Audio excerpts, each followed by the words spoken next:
Before beginning this video, I want to make it clear that I am not an expert on this topic. To say I'm not an expert, I'm not even particularly well versed, like as even a non-expert person could be. I'm just reading the articles here. I'm not digging into all the individual patents or whatnot. And I also want to make it clear that I'm not picking a side.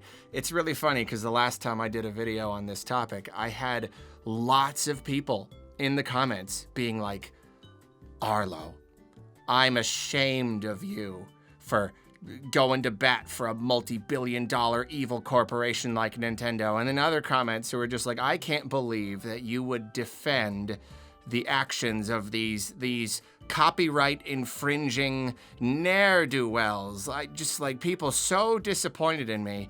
I never claimed one way or the other how I feel about this whole thing. Yeah, I've been doing this YouTube thing for a long time now, and then one of the lessons I've learned is that a whole lot of people do not listen to what you say. They hear what they want to hear, and sometimes they will come to completely opposite conclusions based on what they think that you're saying. It's pretty funny. So to be extra clear, in this case, this Palworld versus Nintendo thing, I don't care. I do not care. I don't care who's in the right, who's in the wrong. I don't think there is any one party that is clearly in the right or the wrong. Obviously, Nintendo likes to bully people legally, and that stinks. I don't like it when they do that. Patent trolling, patenting video game concepts at all, it's a terrible thing. But then Palworld, they really did rip off Pokemon in a lot of ways. A lot of these, they got a little bit too close. They could have made a Pokemon-like game without some of these, some of these designs you could argue are basically just rip-offs, and you're throwing Pokeballs. They could have done something different with it. I will return to that idea in a few minutes here, but yeah, just like, I don't know. Who cares? I don't have enough energy to care about big companies fighting each other. I know Nintendo is bigger, but you know what I'm saying. I just got bigger things to deal with in my life. So new details have been emerging about this case. Pocket Pair themselves have come out with a lot of info talking about the specific patents that Nintendo is using against them. And there's all this drama about how some of these patents weren't filed until after Palworld released, but they're built upon parent patents that were filed back in 2021. And it's all very confusing. And I don't know. But Pocket Pair points to patents pertaining to throwing items to catch creatures and the ability to ride on them. So, I mean, yeah. Again, you got both sides here. You've got the idea of throwing an item to catch a creature. That's not something Nintendo should be able to patent. Especially if they patented the more specific version of it only after Palworld came out. That's patent trolling. That's scummy. That's awful. That is no good. And then the ability to ride on them.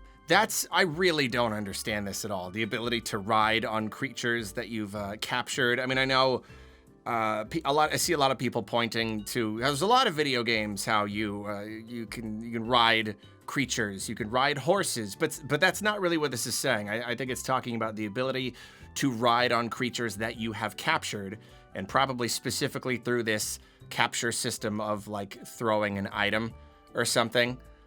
So yeah, Nintendo is seeking an injunction against the game and compensation for a portion of the damages incurred between the date of registration of the patents and the date of filing of this lawsuit. Here's where things get weird. I think it's a little bit weird that Pocket Pair would want to reveal the numbers here, reveal how much Nintendo is wanting in damages. I don't know, something about that strikes me as a little bit strange. But even more strange, they're only asking $33,000. 5 million yen. Yeah, it sounds like a lot. It's about $33,000, both Nintendo and the Pokemon Company. So I believe that means $66,000 total, with additional late payment damages for each. So that is nothing. That is absolutely nothing. I'm certain they have already spent more on that just talking with their lawyers, just getting this whole thing rolling. It's chump change, Palworld. It sold like 20 million copies or something. That's nothing. I think the biggest thing here is the injunction against the game in Japan. Nintendo just wants them to stop selling it. And it's especially weird because, like, yeah, if Nintendo was just trying to bully them and just do anything they could to just absolutely crush them, because Nintendo does that sometimes, any big company, they want to make an example. They just want to oh yes, whoever, Gary Bowser, we're going to charge him $100 billion trillion that he'll never be able to pay back just to make him learn his lesson and make an example out of him. Like, sure, Nintendo does that sometimes, but they're clearly not here. They could have here, but yeah, $33,000. That's nothing. It's the injunction against the game. They want them to stop selling the game. They don't want them to do it at all anymore. And it's weird because to me, the obvious choice here is don't fight it. Just change it. Because I'm looking at Palworld and you did rip off Pokemon. You did. I'm glad you did. I think more people should rip off more games. Opening a can of worms here, but the idea that there's a type of game and the company who makes that game, there's so much more of a demand for that kind of game to grow and expand and be more and be something else. And you see that there's an audience for that. Yeah. Use the idea, do your own version of that idea and try to make that product. That's what they did with Palworld, and that's why it's so successful. That's why so many people got on it so quickly, because there is a demand for this. And it is true that Nintendo and the Pokemon Company are failing to meet that demand. So sure, do this, make this kind of game. They need to do what they should have done from the beginning before they launched. Scale back the Pokemon stuff. Scale back on the stuff that could get Nintendo's legal teams on your tail. Just they're Pokeballs. Just don't do Pokeballs. You know what I mean? Throwing Pokeballs. Yeah, it's fun. They took the Legends Arceus kind of route, but okay, now you know. Nintendo's gonna try to get you for that. They don't want you to use Pokeballs. Fine, change it. Palworld, what is it? It's Pokemon with guns. So instead of throwing a ball, just make it a type of ammo for a gun. It's a capture gun. Now instead of Pal Spheres, they're Pal Bullets. And you shoot them. Something like that, you know what I mean? And then riding around on them, yeah, I guess I don't know what to do there. That one is pretty silly. I don't know, maybe they will have to fight Nintendo on that. But it's just I feel like this lawsuit wouldn't be happening in the first place if they hadn't flown quite so close to the sun, if they hadn't so brazenly, so openly tried to take a piece of Nintendo and Pokemon Company's pie. Change some of the designs. Nail down every, just get with the art team. Nail down every design that anyone has ever claimed is a ripoff, or oh, we think that you actually stole assets from Pokemon. We think that you stole the model, or whatever. You're rich now. You've made so much money off of this game. Even if you need to shut down the game for a bit and just rework it from the ground up. Not even from the ground up, just some of these elements from the ground up. Just redo the designs, change the capturing system, just make it. The biggest problem here has always been that someone who doesn't know anything about these games could look at Palworld and be like, oh, that's weird. There's a Pokemon game with guns now. I guess Nintendo gave them guns. That's a big problem. It's not just that someone is making a creature capturing game that people like and that's really popular. I don't think. That's at least the way that I see it. At least legally. That's why they're so scared of this. And that's why they're not even asking for that much in damages. They just don't want them to sell it anymore. And to me, that almost makes me wonder if they're hoping for the kind of outcome that I'm hoping for. Just make some changes. I don't know, it doesn't seem realistic to believe that they want them to shut down the game forever.